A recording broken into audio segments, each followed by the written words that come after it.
এবং space x প্রধান Elon Musk আবারও যুক্তরাষ্ট্রের প্রস্তাবিত ব্যয় পরিকল্পনা নিয়ে সরব হয়েছেন। তিনি বলছেন, তারা এখন একদলীয় দেশের বাসিন্দা যার নাম পোর্কি পিগ পার্টি। সময় এসেছে জনগণের পক্ষে কথা বলার একটি দল গঠনের।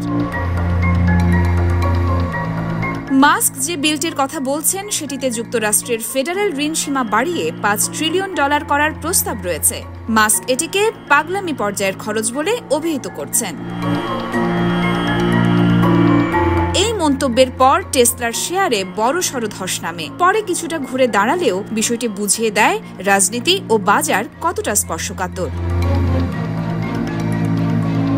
ইলন মাস্ক বলেছেন, এই বিল পাশ হলে পরদিনই গঠন করা হবে আমেরিকা পার্টি। প্রয়োজন যখন এমন একটি শক্তিশালী বিকল্প দল যারা সত্যিকারের জনগণের কণ্ঠস্বর হবে।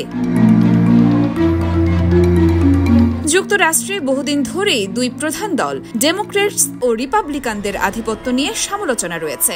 সাংবিধানিকভাবে নতুন দল গঠন করা গেলেও তৃতীয় শক্তির টিকে থাকা বেশ কঠিন। তাহলে কি এলন মাস্ক সত্যিই নতুন রাজনৈতিক দলের নেতৃত্ব দেবেন, নাকি এও এক বিতর্ক সৃষ্টির আরেক কৌশল? ইয়র্মা শায়ের জাহান, দেশকাল নিউজ।